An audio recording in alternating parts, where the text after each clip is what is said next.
2,000 years later.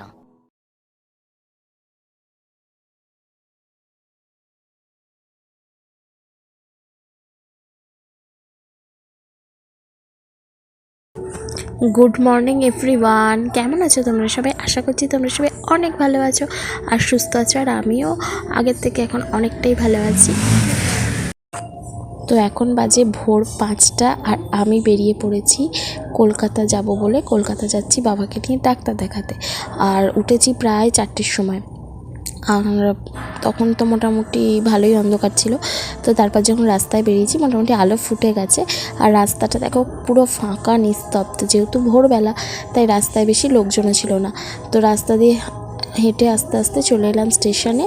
তো এবার ট্রেনের টিকিটটা কেটে উঠবো ট্রেনে। আর ওই যে সামনে যে ট্রেনটা দাঁড়িয়েছে ওই ট্রেনটাতেই আমরা গেছিলাম, ওটা ছিল 2 নম্বর প্ল্যাটফর্মে।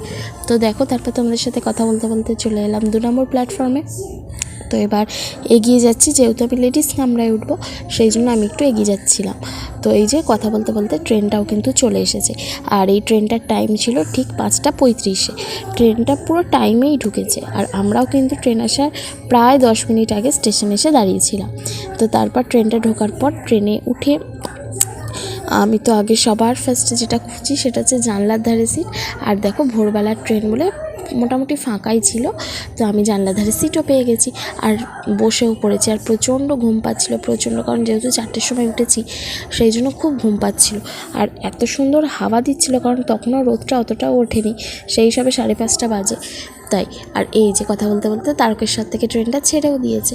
তো চলো যাওয়া যাক। আর কোথায় যাচ্ছি সেটা তো বললামই তোমাদের সঙ্গে। আর ট্রেনে উঠে এত ঘুম পাচ্ছিল, আমি ঘুমোতে ঘুমোতে প্রায় কোন্নগর চলে গেছি। তারপর ঘুম থেকে উঠে দেখলাম যে কোন্নগর স্টেশনে পৌঁছে গেছি।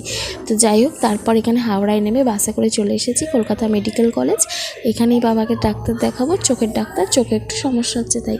তো চোখের ডাক্তার দেখানোর জন্য এখানে লাইন দিয়ে দাঁড়িয়েছে। তারপরে এই যে বাবাকে দেখানো হয়ে গেছে, কি একটা চেক আপের জন্য মনে বসেছিলাম, মনে পড়ছে না এখন ঠিক। এটা অনেক দিন আগের ভ্লগ, এডিটের জন্য শেয়ার করতে পারিনি। তো তারপর এই যে এটা বাড়ি ফেরার সময়, আর ওখান থেকে কাজ মিটিয়ে ট্রেনে করে এই যে বাড়ি ফিরছি। আর প্রচণ্ড রোদ বলে মাথায় ওড়নাটা দিয়ে বসেছিলাম, ট্রেনের মধ্যে দিয়ে যেন আগুন ছুটছিল। আর তারপরে যে ট্রেন থেকে নেমে চলে আসছি বাড়ির দিকে, রওনা দিয়েছি। তো ভিডিওটা বেশি কিছু শ্যুট করা হয়নি, তো ভাবলাম চলো তোমাদের সঙ্গে শেয়ার করে দিই এইটুকুই। আর তারপর বিকেলবেলায় বাড়ি এসে এগুলো সব আসার পথেই নিয়ে এসেছিলাম দুপুরবেলায়, যেহেতু তারপরের দিন রবিবার ছিল, চাউমিন খাবো বলে, তাই এগুলো সব রেডি করে রাখছিলাম পরের দিন চাউমিন বানাবো বলে। আর তারপরে করে নিলাম সন্ধ্যেবেলায় একটুখানি চাটা, কারণ সন্ধ্যাবেলাতে চা না খেলে হয় না।